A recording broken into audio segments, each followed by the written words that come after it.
जय माता जी दोस्तों, नमस्कार। मेरा नाम रोहित सिंह है। और दोस्तों, आज जो मैं आपको कहानी सुनाने वाला हूँ ना, वो मुंबई महाराष्ट्र की सत्य घटना पर आधारित भूतिया कहानी है, जो 2003 में कुछ दोस्तों के साथ घटी थी। तो आइए चलते हैं आज की इस कहानी में। दोस्तों, अंधेरी के एक इलाके में 8-10 दोस्त रहते थे, एक रूम लेकर के स्लम एरिया में, चौल में, भाड़े पे। और ये सारे जो लड़के होते हैं वो शूटिंग में स्पोर्ट बॉय का काम करते थे। स्पोर्ट बॉय वो होते हैं जो शूटिंग के दौरान सब लोगों को चाय, नाश्ता, पानी उनी ये सब देने का काम करते हैं। और पैकअप होने के बाद सब सामान वामान जो भी होता है प्रोडक्शन का, वो ट्रक में लोड आउट करते हैं। और काफ़ी मेहनत करना पड़ता है इन लड़कों को। और सबसे ज़्यादा मेहनत का काम होता है इन लोगों का जो स्पोर्ट बॉय होते हैं। तो ये लोग रहते हैं और सब कार्ड होल्डर होते हैं, क्योंकि बगैर कार्ड का शूटिंग में काम मिलना बहुत मुश्किल होता है। कहीं पे भी किसी भी शूटिंग पे अगर कोई जाए तो पूछते हैं कि कार्ड है क्या। तो ये लोग सब अपना अपना कार्ड बना करके रखे होते हैं और ये लोग रेगुलर शूटिंग पे आया जाया करते थे। लेकिन होता यह है कि कभी 5-6 लड़के काम पे होते हैं, कभी 4-5 लड़के काम पे होते हैं। तो कुछ लड़के काम पे होते हैं और कुछ लड़के घर पे रहते थे, क्योंकि जिसकी जैसी सेटिंग होती है, कॉन्ट्रैक्ट होता है, कॉन्ट्रैक्ट के हिसाब से इन लोगों को काम मिलता है, रेगुलर काम होता नहीं है। तो ऐसे ही सब लोग काम पे गए होते हैं, लेकिन 3 लड़के उस दिन रूम पे रहते हैं। करण, गोविंद और अब्बू, ये 3 लोग होते हैं और तीनों खाना पीना बना करके खा लेते हैं और ज़मीन पे ही बिस्तर बिछा करके सोए होते हैं। और इन लोग का जो चौल होता है वो काफ़ी बड़ा होता है, क्योंकि लोकल लोग जो होते हैं खाली ज़मीन देख करके और ज़मीन को कब्जा किए होते हैं और अपना अपना झोपड़ा बनाए होते हैं और वही सबको भाड़े पे देते हैं। तो ये जो स्पोर्ट बॉय होते हैं वो वैसे ही रूम को ले करके रह रहे होते हैं, क्योंकि इनकी कमाई बहुत कम होती थी उन दिनों। 1000-1200 इनको पर डे मिलता था। 8 घंटे की शिफ्ट होती है शूटिंग में, लेकिन 12 घंटे लोग काम करते थे, तो कहीं 1200-1500 इनको मिल जाया करता था। और उसी में खाना पीना, रूम का भाड़ा देना और घर में ही भेजना होता था। तो इस वजह से ये लोग ज़्यादा महंगे जगहों पे रहना अफोर्ड नहीं कर पाते थे। इस वजह से ये लोग सस्ते जगहों पे रहते हैं, अभी भी रहते हैं और पहले भी रहते थे। तो होता ये है कि अब्बू और गोविंद करण सोए होते हैं और लगभग 12:30 बजे के आसपास अचानक इनके कमरे में औरत के हंसने की आवाज़ आने लगती है कि कोई औरत ही करके हंस रही है। अभी ये जो करण होते हैं और अब्बू होते हैं, वो दोनों आपस में बात कर रहे होते हैं और बात करते करते इन दोनों को झपकी ही आई होती है। उतने में इन लोगों को हंसी की आवाज़ सुनाई देती है, तो ये लोग उठ जाते हैं और जो करण होते हैं अब्बू से पूछते हैं कि अब्बू तू हंस रहा है। तो अब्बू बोलते हैं कि नहीं करण भाई, मैं नहीं हंस रहा हूँ। तो ये आवाज़ कहाँ से आ रही है? तो पता नहीं कहाँ से आ रही है, अब्बू बोलते हैं। करण पूछते हैं आवाज़ कहाँ से आ रही है, तो वो बोलते हैं पता नहीं कहाँ से आ रही है। तो जस्ट इनके बगल में एक फैमिली होते हैं, महाराष्ट्रियन होते हैं, वो भी भाड़े पर रहते हैं, महाराष्ट्र के कहीं के होते हैं और यहाँ पे ये कारपेंटर का काम करते हैं। इनकी वाइफ रहती है और जो इनके 4-5 भाई रहते हैं वो सब साथ में रहते हैं।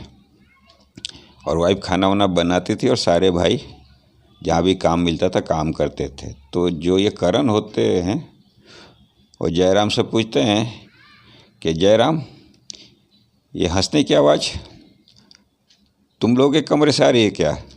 क्योंकि करण को मालूम होता है कि लेडीज़ के हंसने की आवाज़ आ रही है। तो जो जयराम है, जो बड़े भाई होते हैं, तो हो सकता है उनकी वाइफ और उनका कोई बात हो रहा हो, तो हंसने की आवाज़ आ रही है। तो ये बोलते हैं जयराम की नहीं भाई, करण भाई, आवाज़ आपके ही रूम से आ रही है। अभी जो करण होते हैं वो बोलते हैं, अबू ज़रा उठ के लाइट जलाओ। तो अबू बोलते हैं कि अरे करण भाई, मेरे पेट में बहुत दर्द हो रहा है, आप ही उठ के जलाओ ना। अभी करण समझ जाते हैं कि हो सकता है अबू डर रहे हों, क्योंकि ये लोग लाइट बंद करके सो रहे होते हैं, तो रूम में अंधेरा होता है और टीवी भी होता है उनके रूम में, लेकिन टीवी भी बंद होता है क्योंकि ये लोग टीवी बंद करके बात कर रहे होते थे कि बात करते करते सो जाएंगे। तो ये करण उठते हैं और उठ करके लाइट जलाते हैं। फिर अब्बू भी उठ जाते हैं। तो ये देखते हैं कि जो गोविंद होते हैं वो लड़कियों की आवाज़ में हंस रहे होते हैं। और गोविंद जो होते हैं वैसे तो ठीक ही रहते हैं, लेकिन कभी कभी इनका हाव भाव लड़कियों जैसा हो जाया करता था। काफ़ी लोगों ने ये बात नोटिस किया होता है और लोग बोलते भी हैं कि कभी कभी गोविंद, तुम्हारा हाव भाव और ऐसा क्यों लड़कियों जैसा हो जाता है। बाल वाल ऐसा कर लेते थे, चेहरा बिल्कुल अजीब सा लगने लगता था, मतलब ऐसा लगता था कि कोई लड़की है। और उम्र थी, सब लोग लगभग 20 से 25 साल के बीच में ही सारे लड़के थे। तो उस समय भी ये लोग गोविंद को देखते हैं, गोविंद का हाव भाव बिल्कुल लड़कियों जैसा ही होता है और ये हंस रहे होते हैं और आवाज़ औरत की इनके हंसी में आ रही होती है। अभी लाइट जल चुका होता है तो करण बोलते हैं कि अब्बू उठाओ ज़रा इसको। तो जो अब्बू होते हैं वो हाथ में चाकू ले लेते, जो सब्जी काटने वाली चाकू होती है, थोड़ी बड़ी सी चाकू होती है, लकड़ी का बेंत वाला चाकू लेते हैं और जो गोविंद होते हैं उसके पैर पे मारते हैं और बोलते हैं, ए गोविंद उठ। और जैसे ही ये गोविंद के पैर पे चाकू मारते हैं, गोविंद बिल्कुल स्प्रिंग जैसा उठते हैं और अब्बू के ऊपर अटैक करने की कोशिश करते हैं, जैसे उठ करके वो गला ही दबा देंगे।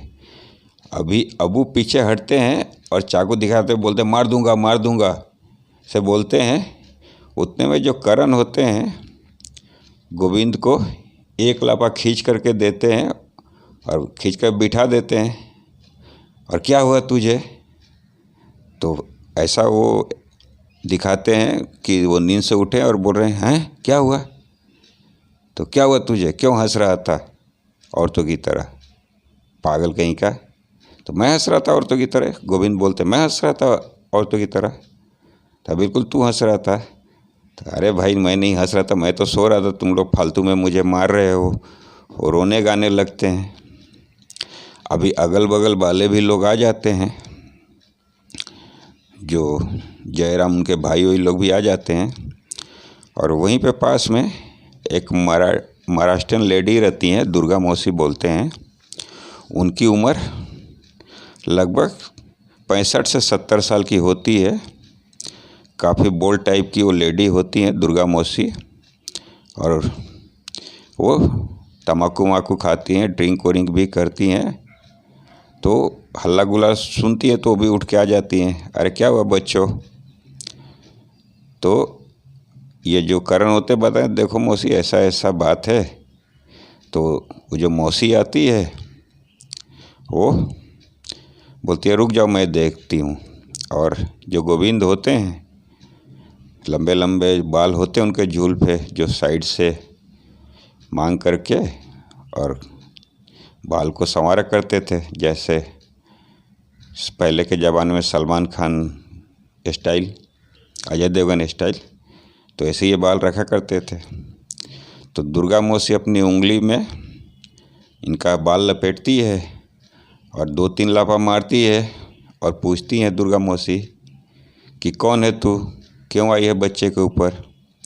क्योंकि लोगों का मानना ये था, करण भी मानते थे सब लोग, कि दुर्गा मौसी कुछ जादू टोना भी जानती हैं और बहुत एजेड औरत होती हैं और वहाँ पे वो रह रही होती हैं उसी बस्ती में। तो वो लड़की की आवाज़ में बोलते हैं जो गोविंद होते हैं कि मीना हूँ मैं, मेरा नाम मीना है। तो दुर्गा मौसी बोलती है कि मीना है तो क्यों आई है तू इसके ऊपर, और बच्चे ने क्या बिगाड़ा है तेरा। तो कुछ नहीं, मैं इधर ही रहती हूँ, लेकिन इसने मेरे ऊपर पेशाब किया और बहुत दिन से मैं इसके ऊपर हूँ। तुम लोगों ने नहीं देखा। वो ऐसा अजीब अजीब सी बात करने लगती। तो कितने दिन से तू इसके ऊपर? तो मैं 6 महीने से इसके ऊपर हूँ। 6 महीना पहले इसने ऐसा किया था और जो जो इसके साथ लड़ाई झगड़ा हुआ है, जिस जिस लोगों को इसने मारा होता है, वो मैंने ही मारा है। तो ये बात सही होती है। ये बात सबको मालूम होता है कि कभी कभी करण को भी मालूम होता है और अब्बू और जो भी रूम पे होते हैं अगल बगल को मालूम होता है कि कभी कभी रात को ये कोने काने में किसी को भी इशारा करके बुलाते थे और अचानक उसको पीट दिया करते थे और सब लोग बोलते थे कि ये पागल हो गया। और कितने लोग गोविंद से परेशान होकर के रूम भी छोड़ चुके होते हैं, अलग रहते हैं। तो ये काफ़ी दिन से चल रहा होता है। लेकिन गोविंद जब ही रहते हैं तो घर के सारा काम वाम क्या करते हैं जैसे औरतें करती हैं। तो इसके लिए लोग गोविंद को नहीं निकालते, क्योंकि खाना भी अच्छा बनाते, बर्तन वर्तन धो दिया करते थे और काफ़ी मोटे तगड़े थे, तो सबको फ़ायदा ही था। तो ये रह रहे थे। लेकिन जब ये बात गोविंद के मुंह से निकलती है, जो मीना बन के औरत के रूप में बोल रहे होते हैं, तो ये सब लोगों को सारी बात याद आ जाती है। फिर दुर्गा मौसी पूछती हैं कि तू यहाँ से जाने का क्या लेगी। तो मैं कुछ नहीं लूँगी, मैं सिंदूर लूँगी, सिंदूर मंगाओ और टिकुली बिंदी उंदी ये सब, नेल पॉलिश और जो लिपस्टिक, ये सब लेडीज़ के श्रृंगार का सामान मांगती है। और दारू लूँगी और चिकन लूँगी, फिर मैं जाऊँगी। तो ये मौसी जो होती हैं बोलती हैं अभी ये सब तो तुझे कुछ नहीं मिलेगा। ये बच्चे लोग हैं, इतनी रात को 1 बजे दारू और चिकन कहाँ से लाएंगे तेरे लिए, और श्रृंगार का सामान भी अभी नहीं मिलेगा। दुकान खुलेगा तो लेकर के भले ही खरीद करके दे सकते हैं, लेकिन कोई अपना सुहाग का सामान तो तुझे देगा नहीं। तेरा क्या भरोसा, तू प्रेतात्मा चुड़ैल है। पता चला जिसने सामान दिया तू उसी के आदमी को लेकर के चली गई। तो ये बोलती है अगर नहीं दोगे तो मैं नहीं जाऊंगी, किसी से भी मांग के ला ये सारा सामान, नहीं तो मैं तुझे मार दूंगी, मैं किसी को भी मार दूंगी। ये सब उटपटांग वो जो गोविंद होते हैं वो मीना की आवाज़ में, बिल्कुल औरत की आवाज़ में बोल रहे होते हैं। अभी पूरा जो मोहल्ले के 40-50 लोग आकर के देखने लगते हैं, वहाँ पे बैठ जाते हैं। तो जो दुर्गा मौसी होती हैं वो बाल जो उंगली में लपेटी होती हैं अपने उनके सर के, गोविंद के सर के, और एक झाड़ू लेती हैं और झाड़ू से तबीयत से मारना चालू करती हैं और कुछ मंत्र वंत्र पढ़ती हैं कि तू मुझे जानती नहीं है, मैं तेरे जैसे बहुतों को ठीक कर चुकी हूँ, तुझे तो जाना ही होगा और तुझे कुछ नहीं मिलेगा। ये बच्चे से गलती हो गई, इसने गलती किया है, इसको माफ़ कर दे और जा तू। तो थोड़ी देर में ऐसा ठीक है मैं चली जाऊंगी, ऐसा गोविंद के मुंह से वही मीरा क्या है लेडीज़ के रूप में आवाज़ आने लगती है कि ठीक है मैं चली जाऊंगी, लेकिन दोबारा ऐसा कोई किया तो मैं उसको छोड़ूंगी नहीं। तो हाँ, दोबारा ऐसा कोई नहीं करेगा। इसको मालूम थोड़ी था, इसने जानबूझ के नहीं किया, गलती हो गया, तू जा यहाँ से, नहीं तो मैं तेरी हालत ख़राब कर दूंगी, ऐसा दुर्गा मौसी बोलती हैं। अभी जो गोविंद के रूप में आत्मा होती है, वो आत्मा की आवाज़ आनी बंद हो जाती है और गोविंद अपने आवाज़ में आने लगते हैं। और देखते हैं इतना भीड़ भाड़, तो जैसे लोग सोए से उठते हैं और अचानक कितने लोग, अरे क्या हुआ, सब लोग इतना क्यों भीड़, और मुझे क्यों मार रहे हो, सब लोग इतना भीड़ क्यों लगाए हो, मुझे क्यों मार रहे हो, अरे दुर्गा मौसी आप, क्या हुआ। तो दुर्गा मौसी बोलती हैं कि तू कौन है। तो अरे मौसी मैं गोविंद हूँ, आप मुझे जानती नहीं हो क्या, रोज़ ही तो हमारी बात होती है। अच्छा तू गोविंद है, पक्का गोविंद है ना। तो बोलते हैं हाँ मैं गोविंद ही हूँ। तो दुर्गा मौसी बोलती हैं कि देखो बच्चों, अभी घबराने की तो कोई बात है नहीं, लेकिन ये भूत प्रेतों का भरोसा नहीं होता, ये नाटक भी करते हैं। हो सकता है कि ये जाने की नाटक कर रही और फिर से आ जाए, तो कुछ भी बात हो तो मुझे बुला लेना। और बगल में ही दुर्गा मौसी का जो खोली था, रूम था, वो रहती थी, तो वो चली जाती अपने रूम में और सब लोग धीरे धीरे चले जाते हैं। ये जो अगल बगल वाले होते वो लोग भी चले जाते हैं। करण जो होते हैं बोलते हैं कि जाओ भाई आप लोग, सब लोग जाओ सो, माफ़ी चाहता हूँ कि हमारी वजह से आप लोगों की नींद खराब हुई, सब लोग काम धंधे वाले आदमी, जाओ सब लोग सो जाओ। तो सब लोग चले जाते हैं। फिर ये जो अब्बू और करण होते हैं, ये पूछते हैं गोविंद से कि तू सही में गोविंद ही है ना, मीना होना तो नहीं है। तो नहीं भाई क्या बात कर रहे हो, मैं तुम लोग का दोस्त गोविंद, कैसी बात कर रहे हो, मैं मीना कहाँ से। तो ऐसा ऐसा हुआ था। तो हाँ क्या बात कर रहे हो, मैं तो सो के उठा, मैं इतना भीड़ भाड़ देख करके मैं भी डर गया कि इतना भीड़ भाड़ क्यों है, ऐसा गोविंद बोलते हैं। लेकिन ये लोग सोते नहीं हैं डर के मारे। करण बोलते हैं कि अब्बू चलो जरा चाय बनाओ, चाय पीते हैं।